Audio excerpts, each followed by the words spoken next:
अंजुमन न्यारे नजारे हैं, ये फरिश्ते जो ज़मीं पे उतरे तारे हैं। ये उतरे तारे कितने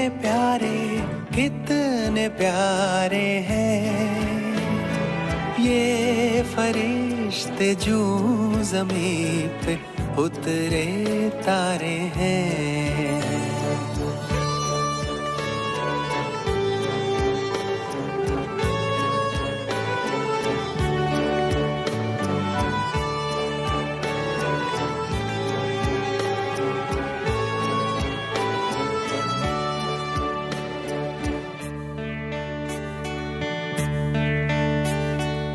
सबसे पहले इन पे ही भगवान की नजरें पड़ी।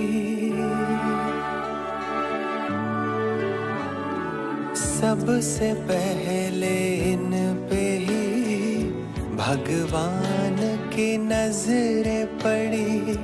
मेरी आशाओं के दीपक तुमसे ही उम्मीदें बड़ी। जाने कितनी बार, जाने कितनी बार, जाने कितनी बार जन्नत ये उतारे हैं। ये फरिश्ते जो ज़मीं पे उतरे तारे हैं। ये उतरे तारे कितने प्यारे हैं।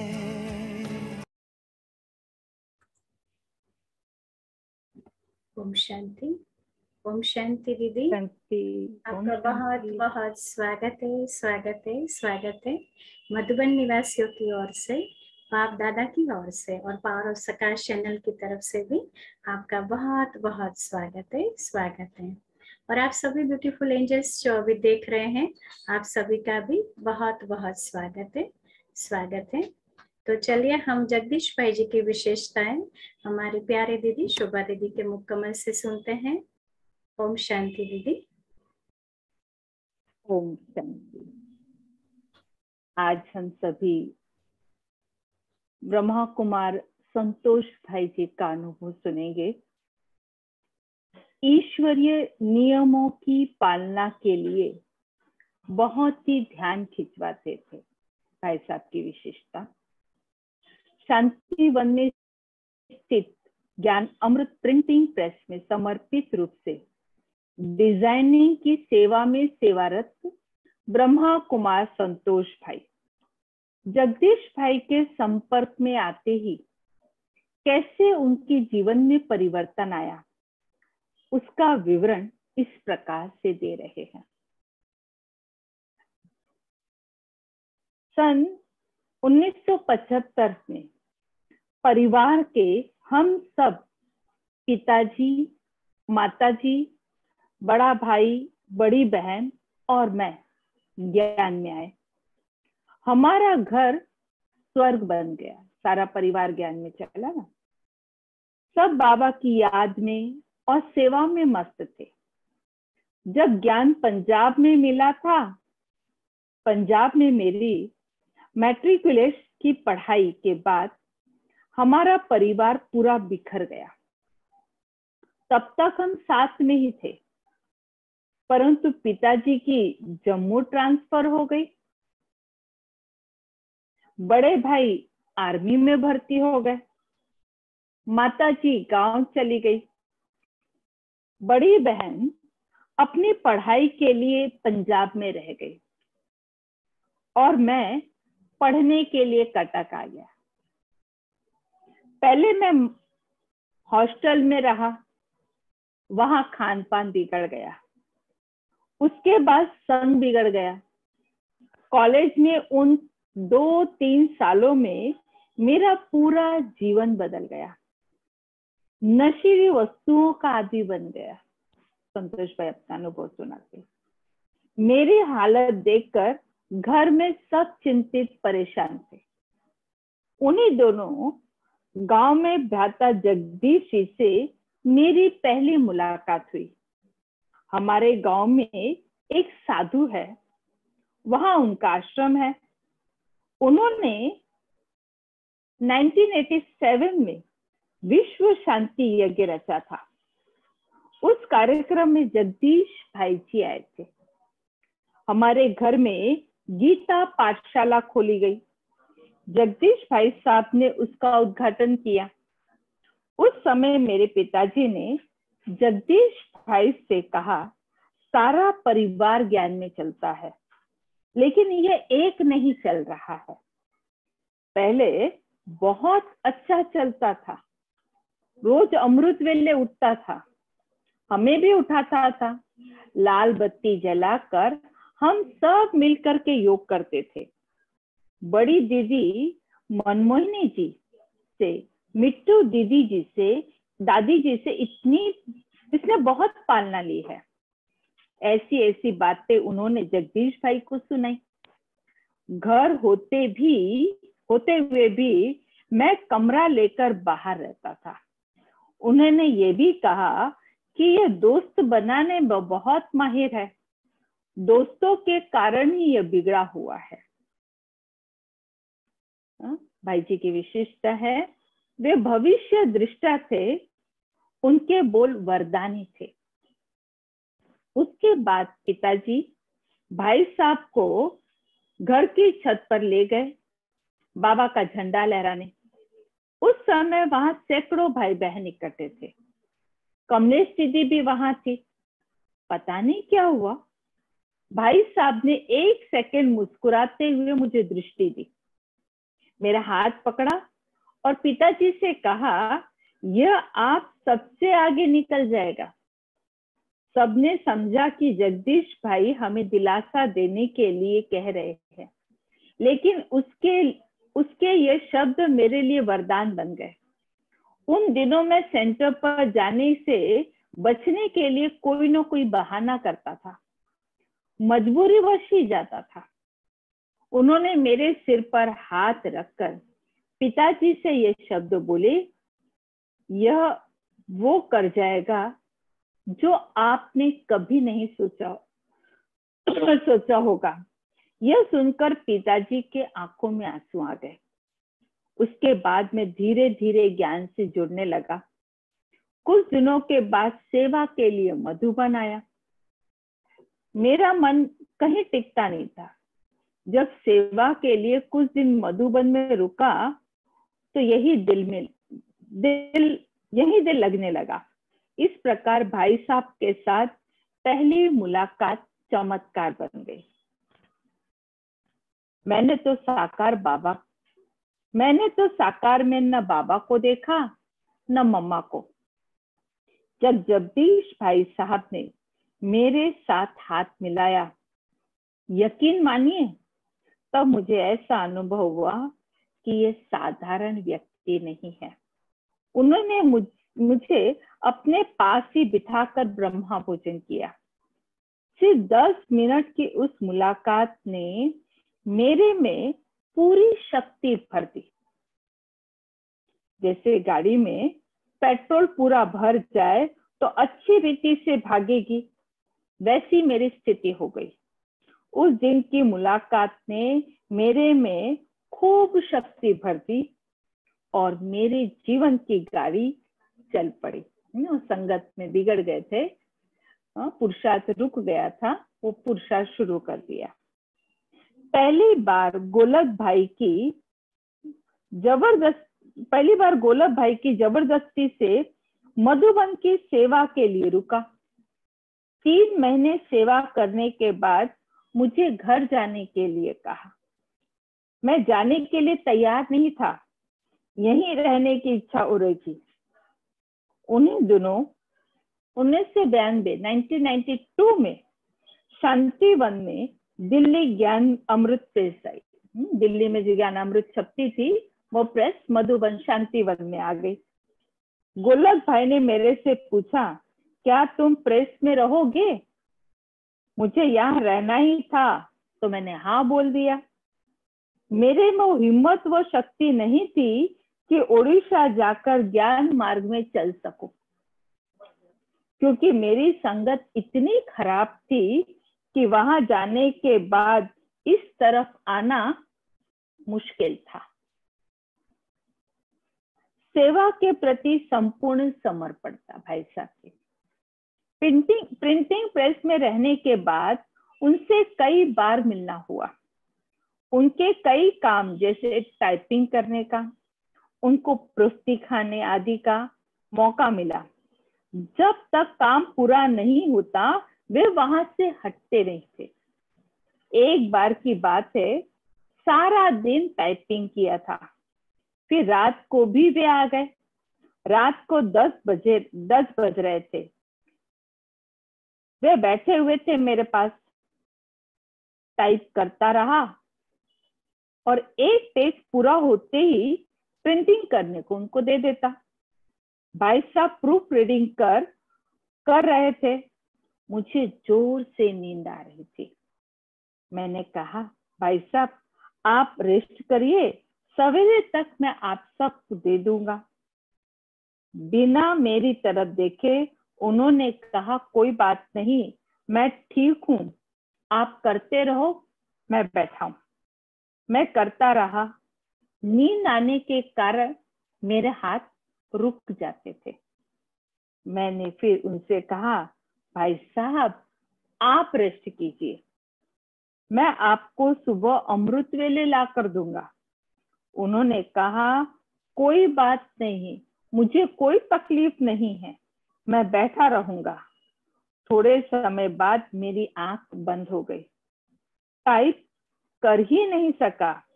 उन्होंने देखा होगा तो पूछा, क्या आपको नींद आ रही है? मैंने कुछ नहीं बोला, सिर्फ मुस्कुराया।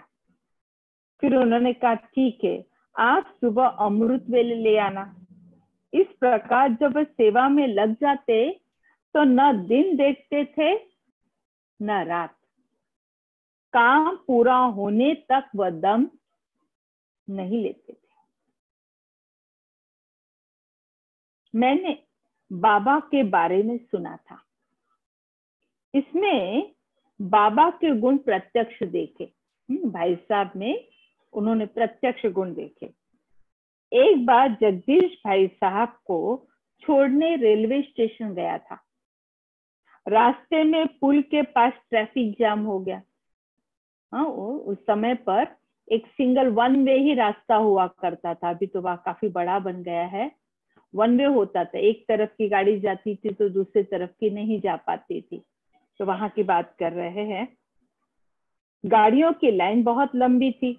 उन्होंने देखा गाड़ी का समय हो रहा है तो एक छोटी सी हैंडबैग ली और कहा, मैं जाता हूं, आप जाम खुलने के बाद सारा सामान ले आना। अगर गाड़ी चल चुकी होगी तो किसी को भिजवा देना। वहां मेरा एक दोस्त था, उन्होंने कहा, भाई साहब को स्कूटर पर स्टेशन छोड़ दो। उसने छोड़ा। आधे घंटे के बाद रास्ता खुला। मैं सामान लेकर स्टेशन गया तो गाड़ी लेट थी। गाड़ी आने वाली थी। गाड़ी आ गई, सारा सामान गाड़ी में रखा। उस दिन का अखबार लाने के लिए कहा उन्होंने मुझे, लेकिन मैं लेने के लिए गया और दुकानदार से कहा, पेपर दे दो। जब जेब में हाथ डाला तो पैसे ही नहीं थे। अचानक उठकर आ गया था, जेब में पैसे नहीं रखे थे। फिर मैंने भाई साहब के पास गया। उन्होंने पूछा, क्या हुआ? मैंने कहा, भाई साहब जल्दी में मैं पैसे लाना भूल गया हूँ। वे हंसते हुए बोले, तू भी भुलक्कड़ फकीर, मैं भी भुलक्कड़। मैंने बाबा के बारे में सुना था कि बाबा पैसे अपने पास नहीं रखते थे। वही दृश्य आज जगदीश भाई में देखा। मुझे संकल्प चलने लगा। भाई साहब ने पेपर लाने के लिए कहा और मैं नहीं ला सका। फिर मैंने दुकानदार के पास पास गया और कहा, देखो भाई, हमारे बड़े भाई साहब को पेपर चाहिए। अब मेरे पास पैसे नहीं है, बाद में लाकर दूंगा। अगर मेरे ऊपर विश्वास है तो दे दो। उसने कहा, भाई साहब ले जाइए, आप ब्रह्मा कुमारी वाले हैं, हमें पूरा विश्वास से आप ले जाओ। मैं 3 अखबार ले गया और उनको दिए। उन्होंने पूछा, कैसे ला कर दिया? मैंने कहा, भाई साहब, मैंने उससे कहा मैं कल पैसे ला कर दूंगा। उसने हाँ बोला और मैं लेकर आया। वे चुप हो गए। गाड़ी चल पड़ी। मन सोचने लगा कि कौन है ऐसा जो सफर में बिना पैसे चलता है। मैंने तो जिंदगी में पहली बार ऐसे व्यक्ति को देखा। ऐसे थे हमारे भ्राता जी। कहते हैं, देखने वालों को आपकी दिव्यता दिखाई पड़नी चाहिए। हेडिंग है, कहते हैं, देखने वाले को आपकी दिव्यता दिखाई पड़नी चाहिए। भाई साहब की कहनी और कथनी एक थी। ऐसे व्यक्ति बहुत कम देखने को मिलते हैं। मैं उनके साथ ज्यादा समय नहीं रहा, लेकिन 8-10 बार उनके साथ चलने का, रहने का, सेवा करने का मौका मिला। मैंने उनको बहुत करीब से देखता था। लौकिक में भी वे मानव स्वभाव और व्यवहार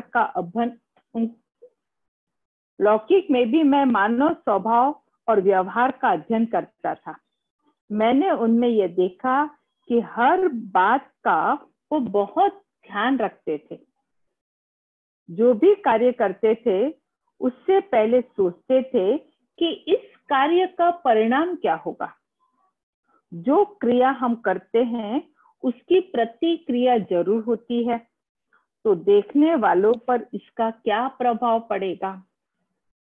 एक बार शांतिवन में सबको नारियल मिला था पीने के लिए। भाई लोग खड़े खड़े पी रहे थे। यह देखकर जगदीश भाई साहब को अच्छा नहीं लगा। उन्होंने एक बार क्लास में सुनाया कि हम रॉयल बाप के रॉयल बच्चे हैं, दुनिया के लिए आदर्श है। कर्म हमारा रॉयल तरीके से होना चाहिए। शांति से एक स्थान पर बैठकर बाबा की याद में पीना है। आजकल संसार का जो फैशन चल पड़ा है कोल्ड ड्रिंक्स पीने का, उनको यह बिल्कुल अच्छा नहीं लगता था। शांतिवन में डायमंड हॉल बनाने के लिए एक मीटिंग हुई थी। उस समय सबके लिए कोल्ड ड्रिंक्स मंगाया गया था। उसे देखकर वे खूब बिगड़े। इन चीजों को पीने के लिए किसने छुट्टी दी? बाबा ने किस मुरली में कहा बच्चे कोल्ड ड्रिंक्स पी सकते हो? जो लोग यहाँ टूट पड़े थे, वहां पर पीने के लिए टूट पड़े थे, उनकी बात सुनकर भाग गए। वे कहते थे, पानी का ग्लास भी आप पीते हो तो रॉयल्टी से पिया करो, उसमें देखने वालों को आपकी दिव्यता दिखाई पड़नी चाहिए। कहते थे, नारियल पानी को भी आप सड़क पर खड़े होकर मत पियो, एक स्थान पर बैठकर योग युक्त होकर पियो।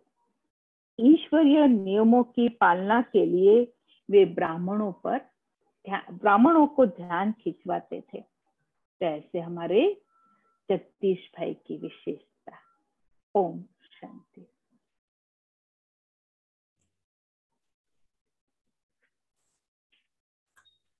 जी ओम शांति दीदी जी, बहुत बहुत शुक्रिया आपका।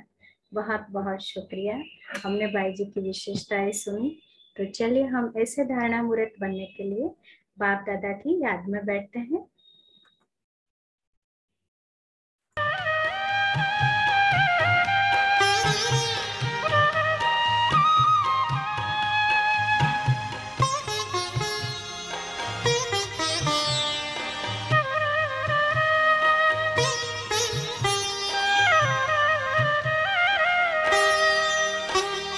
लगी लगन बस एक यही, लगी लगन बस एक यही, लगी लगन बस एक यही, लगी लगन बस एक यही, लगी लगन बस एक यही। हमें तपस्या करना है बन के तपस्वी मूरत साथी, अब अपने घर चलना है। लगी लगन बस एक यही, लगी लगन बस एक यही। हमें तपस्या करना है बन के तपस्वी मूरत साथी, अब अपने घर चलना है। लगी लगन बस एक यही, लगी लगन बस एक यही।